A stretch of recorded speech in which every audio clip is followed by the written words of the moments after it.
back to Tele-Turuan. Well, figurative language does a lot of things that literal language can't do. One of the things is that instead of telling you what to do, it creates an image in your mind, and often it can send messages more clearly or more interestingly, or in ways that are more memorable to you. Another thing that it does is that it uses exaggerations and compares things so that you're better able to understand what the person is saying. This makes the things we say more memorable, more funny, more scary, more shocking, and basically adds emotional effects to what we're trying to say. Let's take this example. I'm so hungry I could eat a cow. Now, if we look at this literally as an example of literal language, we all know that no one is able to actually eat a cow. No one can actually finish a whole cow just because they're hungry. But when someone says, I'm so hungry I could eat a cow, and they mean it figuratively, we know that they mean that they're just really hungry. But instead of saying, I'm really hungry, which is the literal way to say it, they'll say a figurative phrase like, I'm so hungry I could eat a cow. There's only one type of literal language, but there are a lot of examples of figurative language. One of them is called simile. In simile, we compare two things that are not alike by using like or as, and we're comparing them because they make things more memorable.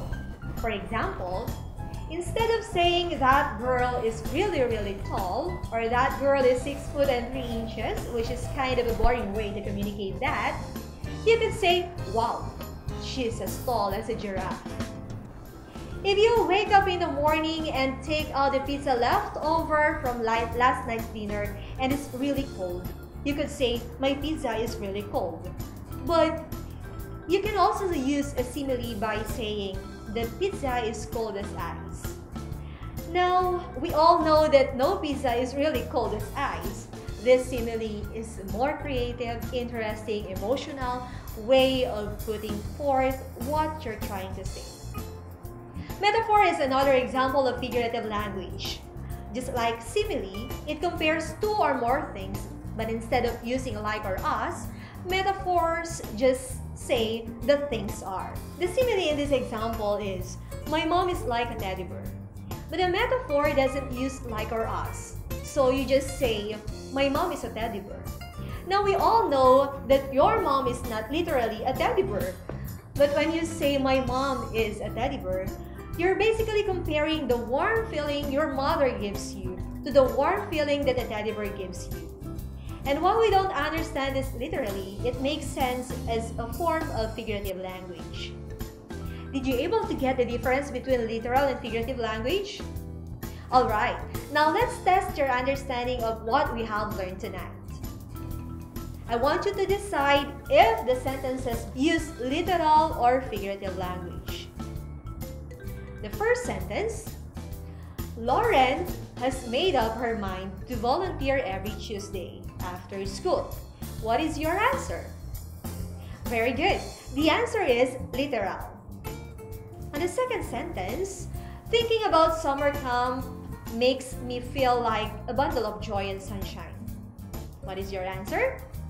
You got it right, my dear. The answer is figurative language.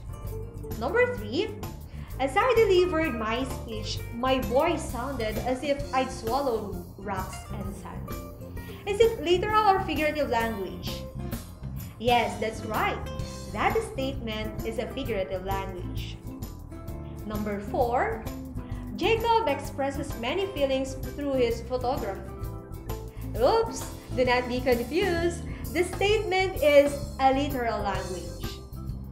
For the last number, number 5, my teammate is a snail and a turtle combined. Does the sentence use literal or figurative language? Exactly, my dear. That uses figurative language. I hope you will now feel more confident when identifying and interpreting figurative language. I believe your teacher will teach you specific types of figurative language and how it is used in writing. This will help you to interpret literature and should help you in communicating to people. Thanks for joining me. Again, this is Eloisa Joy Domingo Cruz saying, a basic understanding of figurative language is a feather in your cap. Have a good night, everyone. To God be the glory.